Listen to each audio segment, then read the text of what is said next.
The Scourge fleet arrived without warning. One moment the skies above the Valeri home world were peaceful.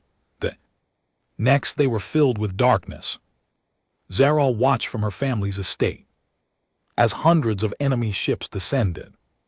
Through the atmosphere, defense platforms fired desperately, destroying dozens of invaders, but for every ship that fell took its place. This was not a raid like Serenity's Edge. This was an invasion. Her father burst into her room. We must evacuate to the underground shelters. The military is organizing a defense, but the capital will fall within hours. Zarevo felt her blood turn cold. How is that possible? The Scourge have never attacked in such numbers. Our forces were not prepared. Her father grabbed her arm. Come now.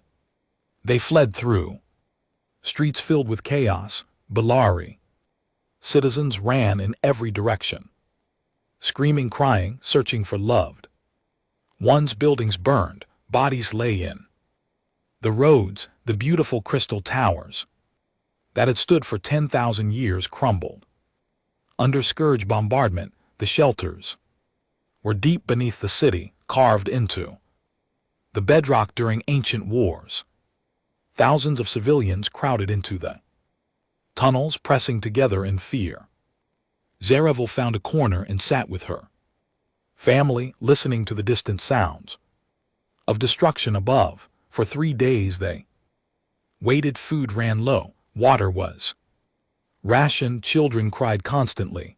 The elderly began to die from stress and lack of medicine. On the 3rd day, something changed. The explosions above grew louder, more frequent, but different somehow. These were not Scourge weapons. These were something else. Ari soldier burst into the shelter, his face covered in dust and blood. The humans have come, he shouted. Earth has sent a fleet. A murmur rippled through the crowd, hope mixed with disbelief. Earth was far away. Their fleet was small. What could they possibly do against the Scourge armada? Zarevo pushed through the crowd to the soldier. How many ships? 47, the soldier replied. Against nearly 300 Scourge vessels. Her heart sank. 47 ships was nothing. It was a gesture, not salvation. But then the soldier continued speaking. They are winning, he said, wonder in his voice. Humans are winning. Zarevo did not believe it. She had to see for herself. She found a way to the surface despite her father's protests. What she witnessed there would stay with her for the rest of her life. Human ships tore through the Scourge fleet like fire. Through paper, they fought without fear, without hesitation, without any regard for their own survival. A human destroyer, badly damaged and leaking atmosphere, rammed itself directly into a Scourge carrier, detonating its reactor core and taking the enemy ship with it. Fighter pilots flew suicide runs into the mouths of Scourge behemoths, destroying them from inside. On the ground, human marines had landed. In the burning cities, they fought alongside the surviving Valeri soldiers, holding positions that should have been impossible to defend. Zarevo watched a group of humans charge a Scourge battle line with nothing but standard rifles and sheer determination. Half of them died in the first seconds. The rest kept going, pushing forward through the enemy fire until they reached the Scourge command unit and destroyed it. This was what humans were. This was what they had been hiding from the galaxy. They were not weak. They were not fragile. They were absolutely terrifyingly relentless. Zarevo searched for one human in particular. She moved through the ruins of the temple district where the fighting was heaviest. She did not know if Daniel was even on the planet. She did not know if he was still alive, but something pulled her forward. Certainty she could not explain, Dodd. She found him leading a mixed unit of human Marines and the Lee volunteers against a Scourge hive node. The node was the source of the enemy's coordination in this sector, destroying. It would Scourge operations across the entire district. Daniel was wounded, she could see that. Immediately, he moved stiffly, favoring his left side. His arm hung at an awkward angle, blood covered half his face from a wound on his scalp, but he was still fighting, still leading, still refusing to die. Daniel, she called out. He turned. For a moment his warrior's mask cracked and she saw the man she loved beneath it. Then the mask returned and he was a soldier again.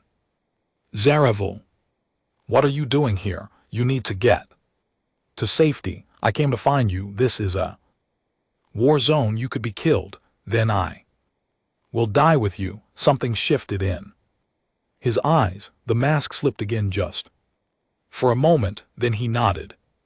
Can you fight? I have never fired a weapon in my life. He reached down and picked up a plasma rifle from a fallen Valeri soldier. He placed it in her hands and quickly showed her how to aim, how to fire, how to reload. Stay behind me, he said.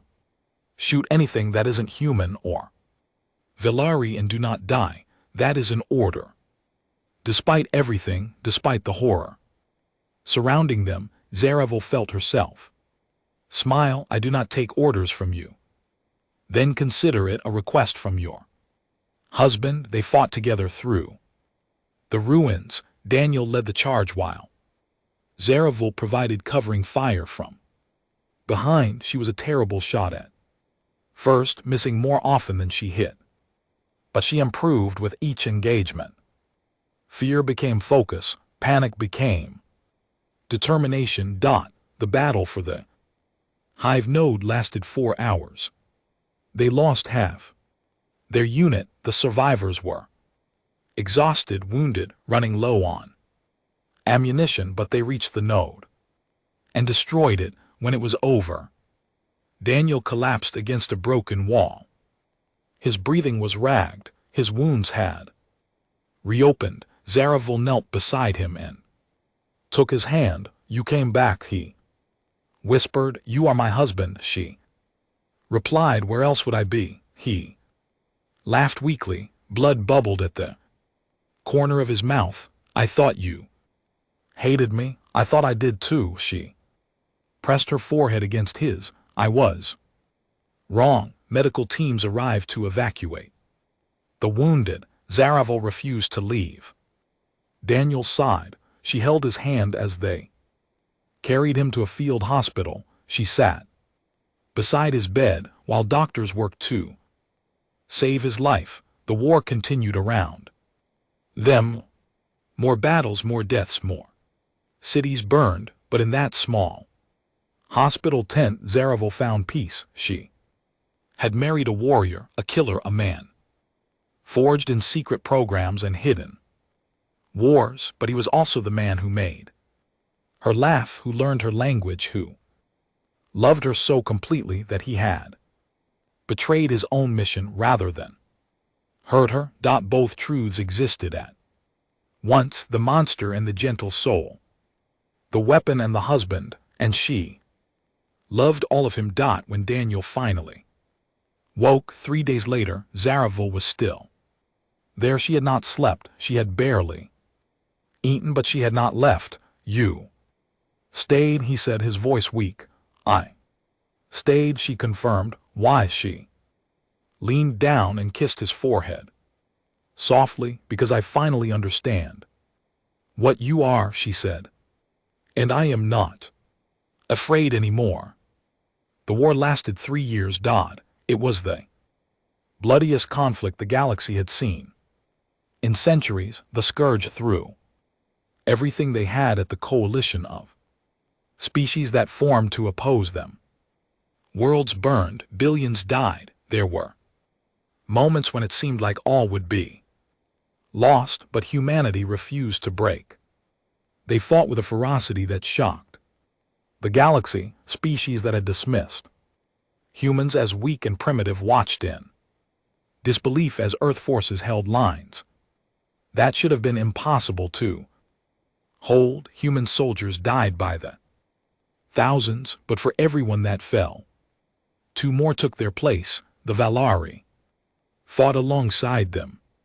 So did the Koraki, the Mendari, the Celarins, and a dozen other species who realized that the scourge would consume them all if they did not stand together. But it was humanity that led the charge. It was humanity that showed them what resistance truly meant. Daniel fought until his body gave out. He led missions behind enemy lines, destroyed scourge command structures, trained allied soldiers in human combat techniques. His legend grew until even scourge commanders knew his name and feared it. But the war took its toll. His injuries accumulated. The arm that had been damaged in the Temple District never fully healed. His ribs had been broken so many times that they ached constantly. He walked with a limp now, a permanent reminder of a battle on a frozen moon, where he had held a position alone for 18 hours against overwhelming odds. Zaro stayed with him through all of it. She learned to fight, to lead, to inspire. The diplomat's daughter, who had never held a weapon, became a symbol of resistance in her own right. Together, they became something greater than either could have been alone. When the final battle came, they faced it side by side. The Scourge home world was a nightmare of twisted biomass and chitinous structures. The Coalition fleet surrounded it, knowing that this was their only chance. If they failed here, the Scourge would rebuild and return stronger than ever. Daniel was too wounded to fight on the front lines anymore. Instead, he commanded ground forces from a mobile command center, directing attacks with the same precision he had once used to kill. Zaravel stood beside him, coordinating communications between human and Ari units. The battle lasted 2 days. Losses were staggering on both sides, but slowly, inevitably, the Coalition pushed forward. When the Scourge Queen finally fell, killed by a combined assault of human and Valari special forces, the war was over. 3 years later, they held a celebration on Concordia Prime, the same station where Daniel and Zarl had been married 7 years before. Representatives from every species that had fought in the war gathered to commemorate the victory and honor the fallen. Daniel stood at the edge of the crowd, watching the festivities. He leaned heavily on his cane, his body tired in ways that would never fully heal. His hair had gone gray at the temples, lines marked his face that had not been there before the war. Zaravel found him there, away from the lights and noise. She was older too, her movements slower, her eyes carrying the weight of everything she had witnessed, but she was still beautiful to him. She would always be beautiful. Hiding from your admirers? She asked, standing beside him. Just needed some quiet, he replied. Never was comfortable with crowds. She took his hand. They stood together in silence, looking out at the stars through the station's observation window. My people still do not fully understand humans, she said after a while. Neither do we, Daniel admitted. That is kind of our thing. You fight like you have nothing to lose, but that is not true. You fight because you have everything to lose, and you refuse to let it be taken. Daniel considered this Maybe, or maybe we're just too stubborn to know when we should surrender. Zarevel turned to face him, all four of her eyes met his too. In them he saw love, acceptance, understanding. When I first learned what you were, she said softly, I could not accept it. Violence inside you frightened me. I thought it meant that everything between us was false, and now I understand that the violence is not who you are, it is what you became to protect the things you love. Your species fights not because you enjoy killing, but because you refuse to let the ones you cherish be destroyed. It is not a weakness. It is your greatest strength. Daniel felt something loosen in his chest, a tension he had carried for years without realizing it. Is that acceptance? It is more than acceptance, Zarevel said. It is admiration. It is gratitude. It is love. She reached up and touched his face, tracing the scars that mapped his years of war. Her fingers were cool against his skin, familiar and comforting. I married a human warrior, she continued, a quiet man with gentle hands and a killer's instincts, a protector who hides beneath ordinary clothes, a husband who lied to me about everything except the only thing that mattered. What was that? That you loved me. That you would die to keep me safe. That despite everything you had been trained to do, you chose to be something more. Daniel pulled her close, wrapping his arms around her as best he could with his damaged body. She fit against him perfectly, as she always had. I do not deserve you, he whispered into her hair. Perhaps not, she agreed, but you have me anyway. That is what love means, choosing to stay even when you understand all the broken pieces. The celebration continued. Behind them, music played, voices laughed, species that had once been strangers toasted their share victory. But Daniel and Zarvo remained at the window, holding each other, watching the stars. The war was over, the scourge were broken, the galaxy was safe at least for now. And somewhere in that vast darkness, other species were watching humanity for the first time. They had heard stories of the small, fragile creatures from the unremarkable planet called Earth. They had dismissed those creatures as weak and unimportant. Now they knew better. Humans were survivors, they were fighters, they were stubborn, reckless, impossibly brave. They loved with a ferocity that matched their violence. They protected their own at any cost. They were not the strongest species in the galaxy. They were not the oldest or the wisest, but they were something far more dangerous. They were the ones who never gave up. Zarevel looked up at her husband, this extraordinary, ordinary man who had changed her understanding of everything. She thought about their journey from political arrangement to genuine love, through betrayal and war and loss and healing. I could not accept what you were, she said one final time, but now I understand. Understand what? She smiled, pressing closer to him. That I am proud to be the wife of a human warrior, and I would not have it any other way. Daniel kissed the top of her head. Outside the window, the stars burned on, ancient and indifferent, but on Concordia Prime. In that small moment, two people who should never have found each other held on tight to what they had built together. And that was enough. That was everything. 3 days passed on Vareth Prime. Warrior Summit officially began with ceremonies and displays of power. The Thanaki demonstrated their incredible durability by walking through plasma fire without injury. The Veli showed their speed, moving so fast they appeared as blurs of motion. the Sea Thani. Performed ritual combat, 2 warriors. Fighting until one submitted, every species had something impressive to show. The humans did not participate in the opening ceremonies.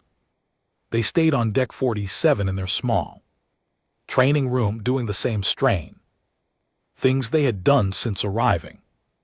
Word about them spread through the station like fire through dry grass.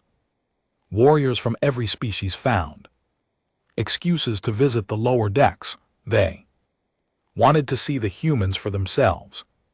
Commander Nia Crush returned to the observation area outside the human facility every day. She told herself it was curiosity. She told herself she was studying a potential enemy, but deep inside she knew it was something more. The humans disturbed her in ways she could not explain. On the 4th day she watched them perform what Captain Reyes called stress inoculation training. The humans divided into pairs. One would attack while the other defended, but the attacks were real. Corporal Bates Simmons struck Private Lucas Grant in the face with enough force to draw blood. Grant staggered but did not fall. He wiped the blood from his lip and raised his hands. Again, Simmons struck him again and again. A Thanaki warrior named Gorth stood beside Nia, his massive, stone-like body blocking the view of several smaller species behind him. I do not understand, he rumbled, his voice like grinding rocks. Why do they hurt each other? This serves no training purpose. Nia had been thinking about this for days. I believe, she said. Slowly, they are teaching themselves to continue fighting after being hurt, but all warriors continue fighting after injury until the body fails. No, Nia said, watch carefully. Their bodies have already failed many times. They continue anyway. Gorig watched as Private Megan Cruz took a spinning kick to her ribs. The sound of impact was audible through the window. Cruz doubled over, gasping for air. Any reasonable creature would stop. The blow had clearly caused damage, but Cruz straightened after only a few seconds, raised her guard and nodded for her partner to continue. This is madness, Gorik said. Perhaps, Nia replied. Oh, perhaps it is something else. Inside the training room, Sergeant Kyle Marsh called for a water break. The humans gathered around a small container, drinking and breathing hard. Their body showed the evidence of days of brutal training. Bruises covered their arms and legs. Their knuckles were wrapped in bandages stained with old blood. Dark circles hung under their eyes from lack of sleep. Captain Danny Ray entered the room and spoke quietly with Kyle through the window. Nia could not hear their words, but she saw Kyle nod and turn to address the squad. Listen up, Kyle said. We're going to do something different today. Full gear obstacle course timed. The humans groaned but moved to collect their equipment. They strapped on heavy packs, added weighted vests, and checked their boots. When they were ready, each of them carried over 50 lb of additional weight. Thought the obstacle course was improvised from training equipment. Walls to climb, barriers to crawl under, gaps to jump. Nothing fancy, but with the weight they carried and the exhaustion in their bodies, it might as well have been a mountain, thought Tony. Vega went first. He ran at the first wall, leaped and caught the edge with his fingers. His arms shook as he pulled himself up. He made it over, dropped down, and immediately started crawling under the low barrier. His back scraped against the metal above him. His elbows ground into the floor below, but he kept moving. The other humans followed, one By one they attacked the course. Nicole, Dunn, the youngest and smallest, struggled with the wall. Her first jump failed, her second jump failed on her third attempt. Megan Cruz came up behind her and pushed her up from below, sacrificing her own time to help her teammate. Nia found this interesting. Among the Krenian, helping a struggling warrior during a test would be considered shameful. Each warrior proved their worth alone, but the humans seemed to operate differently. They worked together, supported each other even when it cost them individually. The course took me nearly an hour to complete. By the end, all 6 humans lay on the floor gasping for air, their bodies pushed far beyond reasonable limits. Kyle stood over them checking his timer. Terrible, he announced. We're doing it again tomorrow, faster. None of the humans complained. They simply nodded, too tired to speak. Crowd outside the training room had grown larger. Representatives from nearly every species on the station now gathered to watch the humans. They whispered to each other in dozens of languages, trying to understand what they were seeing. A Morith observer, a serpentine creature named Sithax, slithered up beside Commander Nia. I have been watching for 2 days, Sithax hissed. I have reached a conclusion. What conclusion? Nia asked. The humans are not trained to fight enemies. They are trained to fight themselves. They are at war with their own bodies, their own limits, their own weakness, and they refuse to surrender. Nia considered this. It matched her own thoughts. Every other species in the galaxy trained to maximize their natural advantages. The Korini trained to use their strength more effectively. The Veli trained to move even faster. The Thornaki trained to withstand even more damage. But the humans had no natural advantages. They were small, soft, and weak compared to nearly every other species present. So they trained differently. They trained to overcome their limitations. Instead of enhancing their strengths, they exposed themselves to pain until pain lost its power over them. They pushed through exhaustion until exhaustion became familiar. They broke themselves down over and over and rebuilt themselves stronger each time. It was a completely different philosophy of combat, and Nia was beginning to realize it might be more dangerous than anything else at the summit. The next morning she requested a formal meeting with Captain Danny Race. She wanted to understand these humans better. She needed to know what the galaxy was dealing with. The meeting was scheduled for the following afternoon, but before it could happen, something unexpected occurred.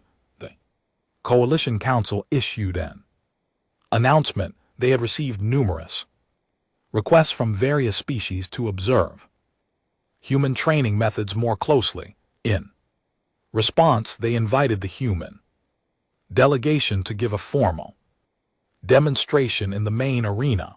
The entire station would be watching, and the humans would finally show the galaxy what they were truly made of. The day after the demonstration, Captain Danny Reyes received an unusual request. Scholar Valendra of the scholarly caste wished to conduct a formal interview about human military history.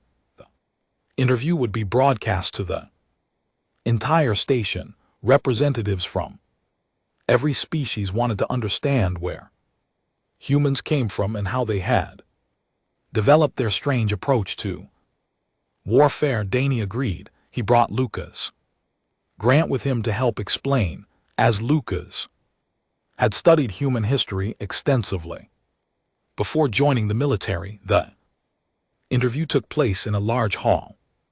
designed for diplomatic gatherings. Hundreds of aliens filled the seats with thousands more watching through screens. Across the station, Scholar Vailindra was a tall, thin creature with pale blue skin and large dark eyes. Her species, the Nalauri, had dedicated themselves to gathering knowledge rather than developing combat skills. They served as historians and record keepers for the coalition. Captain Ray Balindra began, her voice soft but carrying through the hall's amplification system. Please tell us about the history of warfare on your home world. Danny glanced at Lucas, who stepped forward to answer. To understand humans, Lucas said, you need to understand one thing first. We have always been at war, not for hundreds of years, not for thousands of years, for our entire existence as a species.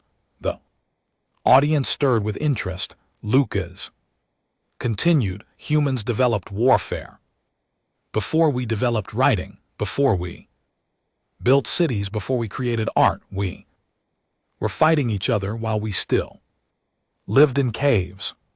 We fought over food. We fought over territory. We fought over ideas. We never stopped. The Lindra made notes on a glowing pad. This is unusual. Most species experience periods of extended peace as they advance technologically. Not humans, Danny said. In our recorded history, which covers about 5,000 years, there have been approximately 15,000 wars, large wars, small wars, wars that lasted days, wars that lasted generations. We estimate that over 1 billion humans have died in combat during that time. The number caused a ripple of reaction through the crowd. 1 billion deaths in combat was almost incomprehensible to species that might fight a major war once every few centuries. Why? Vailindra asked. Why so much conflict? Lucas answered. We evolved on a dangerous planet. Earth is not gentle. We faced predators, extreme weather, diseases, natural disasters, and we faced each other. Our ancestors survived because they were willing to do whatever it took to keep living. That instinct is written into our blood. A Krenian officer called out a question from the audience. You speak of survival, but your training seems designed to destroy your bodies, not preserve them. Danny nodded. That's because we learned something important. Over thousands of years of fighting, the body's limits are not real limits. They are warnings. Our bodies tell us to stop long before we actually need to stop. Training teaches us to ignore those warnings. He gestured to Lucas, who pulled up an image on the hall's main screen. It showed an ancient human running across a dry landscape. Before we had weapons, Lucas explained. Before we had tools, humans hunted by using a technique called persistence hunting. We would find an animal and start chasing it. The animal would run away faster than we could follow, so we would track it, walk after it, follow its trail. The animal would rest, thinking it was safe. Then we would appear again, and it would run again. Lucas changed the image to show a human standing over a collapsed animal. This process would continue for hours, sometimes for an entire day. The animal was always faster than us, but it could not keep running forever. Eventually it would collapse from exhaustion, and we would be there, still moving, still following, because humans can keep moving longer than almost any other creature on our planet. The audience absorbed this information in silence. The implications were clear. Humans had evolved to be pursued predators, not the fastest, not the strongest, but the most persistent. My Grandfather Lucas said, his voice growing more personal. Served in a conflict called Vietnam. He was trapped behind enemy lines for 3 weeks. He had almost no food. He was wounded twice. He was sick with fever. Any reasonable analysis would say he should have died. But he refused. He kept moving. He walked over 200 m through hostile territory and made it back to friendly forces. When they asked him how he survived, he said he just forgot how to give up. Danny stepped forward again. Every human alive carries genetics shaped by thousands of generations of survivors. Our ancestors survived ice ages. They survived plagues that killed half the population. They survived famines, floods, and fires. The ones who gave up died. The ones who kept going passed their traits to the next generation. We are the descendants of people who simply refuse to stop. Lindra looked troubled. You speak of suffering as if it is valuable. It is valuable, Danny said. To us, we do not enjoy suffering, but we have learned that suffering can be endured, and the more you endure, the more you understand that endurance is possible. Our training is not meant to hurt our soldiers. It is meant to show them that pain is temporary. Exhaustion passes. Fear can be overcome. The only thing that truly defeats you is deciding to quit. A young Veli in the audience raised one of his forearms. Captain, I watched your soldier fight with a broken arm yesterday. This seems beyond endurance. This seems like madness. Danny smiles slightly. Corporal Simmons is in the medical bay right now. Her arm is being treated. She will recover fully. She knew this when she continued fighting. The injury was painful but not life-threatening. She made a choice to continue because the exercise was not finished. Among humans, we have a saying, pain is weakness. Leaving the body, the interview continued for another hour. Danny and Lucas explained human concepts like military discipline, chain of command, and the psychological techniques humans used to push through extreme conditions. They described battles from human history where small groups of soldiers held positions against overwhelming odds, not because victory was possible, but because retreat was unacceptable. By the end, the audience sat in thoughtful silence. Belindra made her final notes and looked up at the two humans. I have recorded the histories of over 200 species, she said. I have never encountered anything like humans. Your species treats survival itself as a form of combat. You fight against your own limitations as fiercely as you fight against enemies. You have turned suffering into a training tool and persistence into a weapon. She paused, choosing her next words carefully. I believe the galaxy has made an error in dismissing humans as weak. You are not weak. You are simply strong in a way we have never seen before, and I suspect we have not yet seen the full extent of what humans are capable of.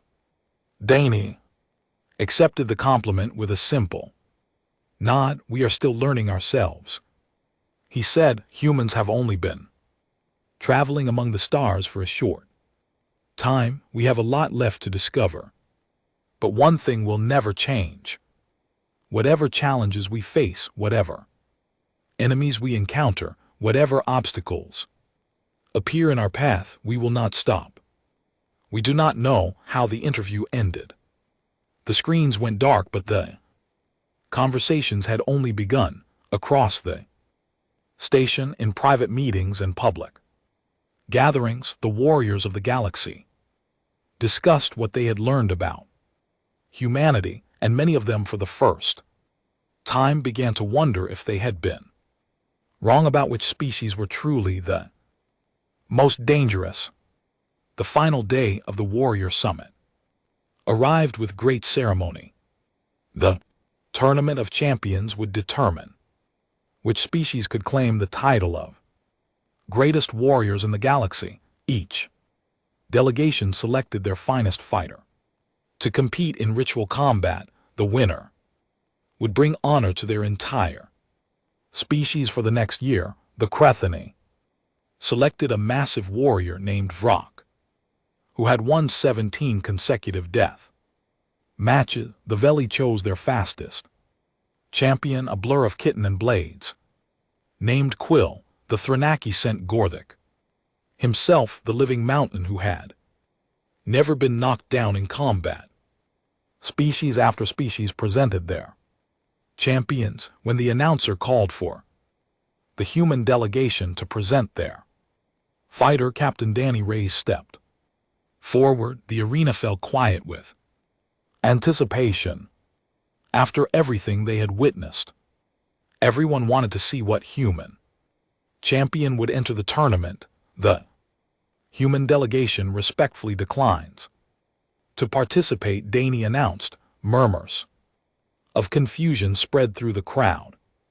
Decline, after all they had shown, after all the attention they had received.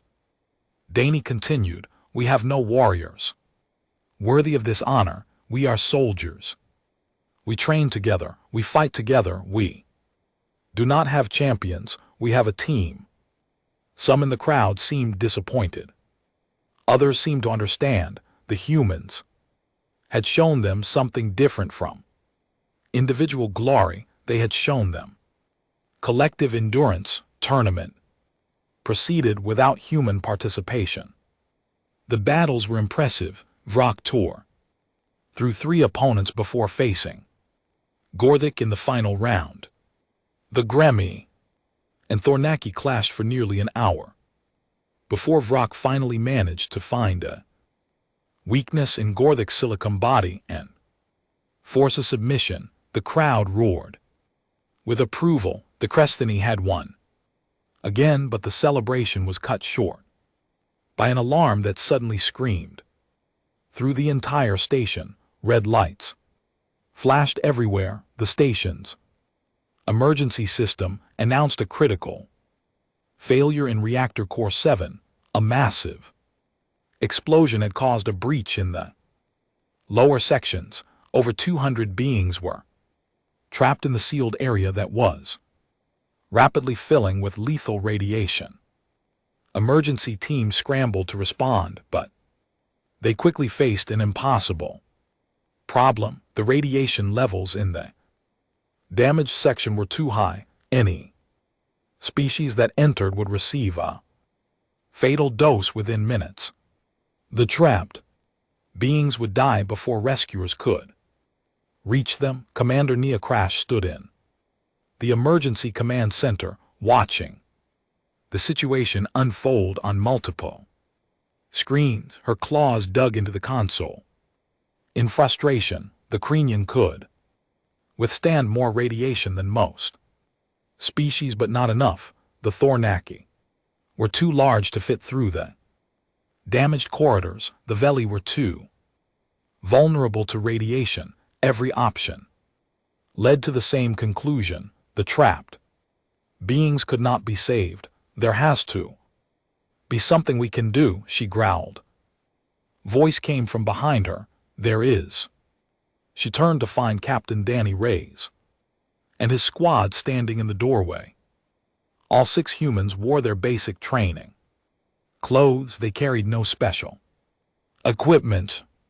They looked exactly as they had looked every day since arriving at the station. "We will go," Danny said. Nia shook her head. "The radiation will kill you. Your species has no resistance to it." "We know," Danny replied calmly. "We will work in rotating shifts. Each team member will enter the zone, work until they absorb a critical dose, then exit for medical treatment while another takes their place. We can maintain a continuous rescue operation. You will. Nia said. Maybe, Danny agreed. Maybe not. Human medical technology can sometimes repair radiation damage if treatment begins quickly enough, but even if we do die, those 200 beings will live. That is an acceptable trade. Nia stared at him. She had watched these humans train for days. She had seen them push through pain and exhaustion that would have stopped any other species. But this was different. This was not training. This was real death. Why, she asked. Those beings are not humans. Many of them have dismissed your species as weak. Why would you die for them? Danny looked at his team. Kyle nodded. Bait, her arms still in a healing cast, nodded. Tony, Megan, Lucas, and Nicole all nodded. He turned back to Nia. Because they need help, he said simply. And we can provide it. There was no more discussion. The humans moved out. The next 4 hours were the most remarkable display of courage the station had ever witnessed. The human squad entered the radiation zone, pairs working frantically to reach the trapped beings. They carried survivors through collapsed corridors. They cleared debris with their bare hands. They navigated through sections where the radiation levels climbed higher. Every minute, Tony VGA collapsed twice from radiation exposure. Both times he was dragged out by his teammates, given emergency treatment, and sent back in as soon as he could stand. Nicole Dunn, the youngest and smallest, crawled through gaps that no one else could fit through to reach children trapped in a collapsed section. Her skin was already blistering from radiation burns when she emerged, carrying a Veli child in her arms. Megan Cruz worked until she lost consciousness and had to be revived. Lucas Grant carried a Thornaki youth who weighed 3 times as much as he did because no one else could reach that section. Bait Simmons, her broken arm barely healed, worked one-handed for over an hour to free a Morith elder from fallen debris. And Sergeant Kyle Marsh led every rotation, spending more time in the radiation zone than any other team member, refusing to rest while there were still people to save. By the time the last survivor was evacuated, all 6 humans had absorbed lethal doses of radiation. They were rushed to the medical bay where the station's best doctors fought to save their lives.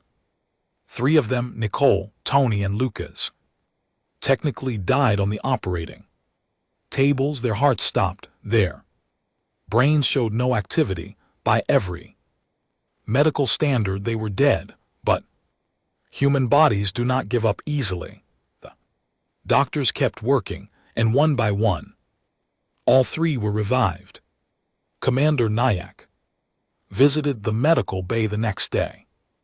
The humans lay in healing pods, their bodies being slowly repaired by advanced medical technology. They were awake, talking to each other, even laughing about who had performed the worst during the rescue. Nia approached Danny's pod.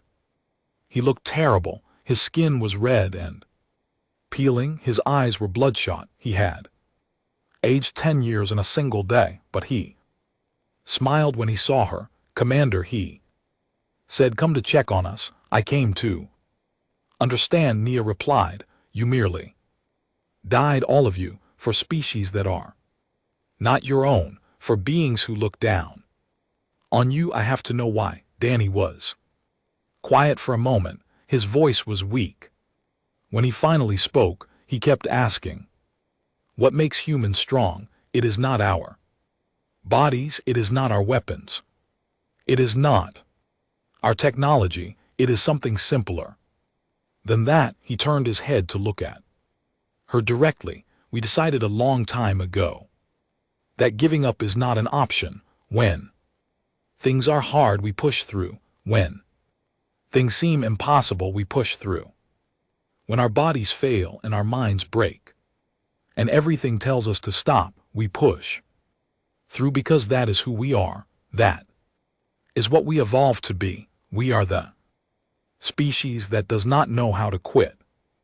Nia stood in silence, absorbing his words. The galaxy has many strong species, Danny continued. Species with natural armor, species with incredible speed, species with deadly venom. You all trained to maximize those advantages. And that makes you powerful, but humans have no natural advantages. We had to find another way. We found endurance. We found persistence. We found the ability to keep going when everything says we should stop. He closed his eyes, exhausted from speaking. In the end, that might be the only strength that truly matters. Not how hard you can hit, not how fast you can move, but how long you can last, how much you can take, and whether you get back up when you fall. The Warrior Summit ended the next day. The tournament results were recorded. The ceremonies were completed. Delegations prepared to return to their home worlds, but something had changed. The conversations in the corridors were different now. The way other species looked at the small human delegation was different. The official coalition records would show that the Kreni won the Tournament of Champions that year, but the unofficial record passed between warriors in quiet conversations across the galaxy told a different story. It spoke of a small group of humans who walked into certain death to save strangers. It spoke of a species that trained not to win but to endure. It spoke of a new understanding. Doubt the galaxy's strongest fighters had spent generations measuring strength by natural advantages, by claws and fangs, and armor and speed. The humans had shown them another way. Strength could also be measured by how much you could survive, by how many times you could fall and get back up, by how absolutely you refused to surrender. The humans left Varith Prime as they had arrived in their small gray ship with their team of 7. They did not claim any victories. They did not boast about their accomplishments. They simply went home to continue training, but the galaxy would remember them, and when the next Warrior Summit came, the human delegation would not be assigned to the lower decks. They had earned their place among the stars, not by being the strongest, not by being the fastest, but by being the species that never stopped. And in the vast, dangerous universe, that might be the most important strength of all.